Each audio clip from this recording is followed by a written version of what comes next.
মানুষের অধিকার প্রতিষ্ঠার ক্ষেত্রে এমনকি গত 24শে জুলাই আগস্টের ঘটনার সঙ্গেও সেনাবাহিনী জনগণের সাথে কাতারে কাতার বন্দী হয়ে জনগণের পাশে দাঁড়িয়েছে। কিন্তু যারা অপরাধী, যারা অপরাধ করেছে, যারা দেশের মানুষকে এত বড় গুরুত্বপূর্ণ অপরাধের সাথে, এত বড় মানবাধিকার অপরাধের সাথে যারা জড়িত, তাদেরকে কেন সেনা হেফাজতে রাখা হবে? আজকে কারাগারে তো অনেক সেনা কর্মকর্তা রয়েছে। বিগত 15 বছর শেখ হাসিনার শাসন আমলে অনেক সেনা কর্মকর্তা কারাগারে বন্দী ছিল। আজকে এটা মোটেও এই আলামত ভালো নয়।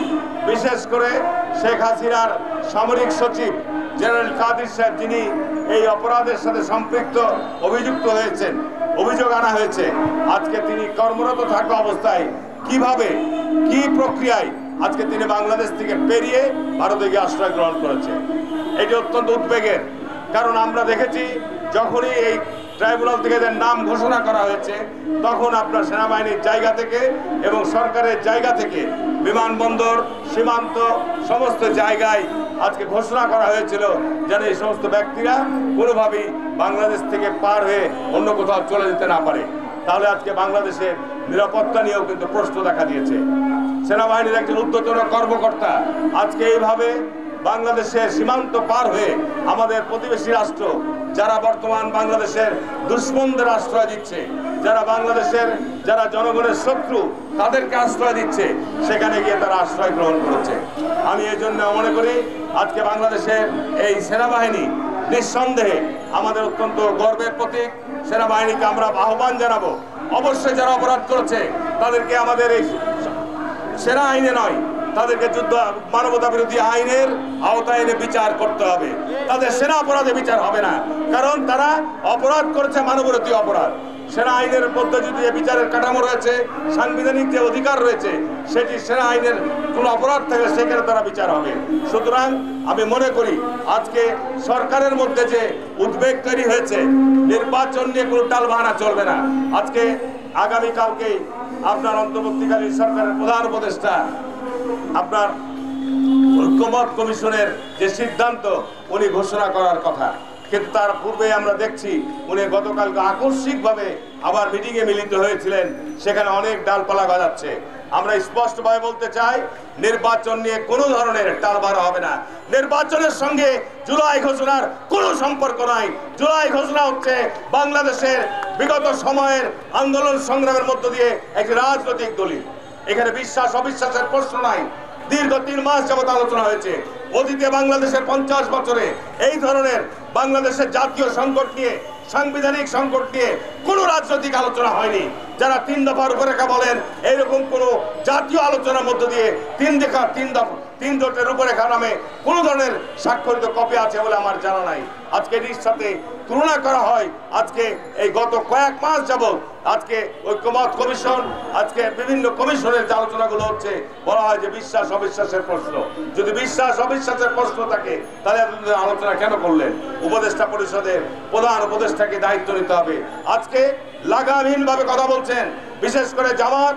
আজকে বাংলাদেশের রাজনীতিতে গত 50 বছরে তারা বিএনপির সাথে জোট করেছে।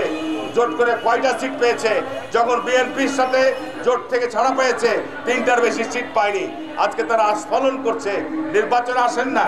দেখা যাবে যে বাংলাদেশে, এদেশে ধর্মপ্রাণ মানুষ, এদেশে ধর্মপ্রিয় মানুষ কতটুকু আপনাদেরকে গ্রহণ করে, কারণ আপনারা ধর্ম ব্যবসায়ী, কোনো সন্দেহ নাই। আজকে আপনারা এখানে আমার পূর্ববর্তী বক্তা স্পষ্টভাবে বলেছেন যে আজকে আপনাদের একজন নির্বাচনে যিনি প্রতিদ্বন্দ্বিতা করবেন, প্রার্থী হবেন, তিনি আজকে স্পষ্টভাবে বলেছেন যে রোজা এবং পূজা নাকি মুদ্রার এপিটোপিট। নাউজুবিল্লাহ, এটা বলতে পারে না, এটা বলতে পারে না। আজকে ইসলামী আপনারা বলছেন শরিয়া কায়েম করবেন, কোরআনের আইন চালু করবেন, আর আপনারা দাড়ি টুপি লাগিয়ে আজকে আপনি এই জমিনে সবচাইতে বড় দুর্গা, যে আপনার শিরকের বড় উৎসব, সেটি হচ্ছে দুর্গাপূজা। সেখানে আপনি যাচ্ছেন, সেখানে গিয়ে আপনি গীতা পাঠ করছেন, সেখানে গিয়ে আপনি বিভিন্ন ধরনের কথা বলছেন। আপনাদের সাবেক নেতা মরহুম দেলোয়ার হোসেন সাঈদী, একজন বরেণ্য আলেম, তিনি তার তাফসিরে বলে গেছেন যে হিন্দুদের উৎসব, এখানে মুসলমানদের অংশগ্রহণ করার কোনো সুযোগ নাই। সুতরাং এই বিষয়গুলো কিন্তু আজকে আমাদের কাছে স্পষ্ট। সুতরাং আমি অনুরোধ করব যে আজকে গুম এবং বিচার বহির্ভূত হত্যাকাণ্ডের অনেক পরিবার এখানে রয়েছেন। আমরা দ্রুত বিচার চাই। আমার নির্বাচনী এলাকায় অনেক মানুষ গুমের শিকার হয়েছে, অনেক মানুষ বিচার বহির্ভূত হত্যাকাণ্ডের শিকার হয়েছে। আমরা তাদের পরিবারকে জবাব দিতে পারছি না। যা শেখ হাসিনার সময় আমরা আন্দোলন করেছি, বলেছি শেখ হাসিনার সরকার পরিবর্তন হলে এই গুম এবং বিচার বহির্ভূত হত্যাকাণ্ডের আমরা বিচার করব। 14 মাস পার হয়ে গেল, আমরা না পারছি আদালতের আশ্রয় নিতে, না পারছি আপনার এর বিরুদ্ধে কোনো থানায় অভিযোগ দাখিল করতে। কারণ গুম কমিশন গঠন করা হয়েছে, সেখানে অভিযোগ দাখিল করা হয়েছে। আমরা চাই এর সাথে অপরাধীদের দ্রুত বিচারের আওতায় আনতে হবে, দ্রুত বিচারের আওতায় আনতে হবে। যারা গুমের শিকার হয়েছে, বিচার বহির্ভূত হত্যাকাণ্ডের শিকার হয়েছে, না হলে এই অন্তর্বর্তীকালীন সরকার ভবিষ্যতে কিন্তু জবাবদিহিতা এবং দায়বদ্ধতার মধ্যে থেকে যাবেন। বক্তব্য বাড়ালাম না।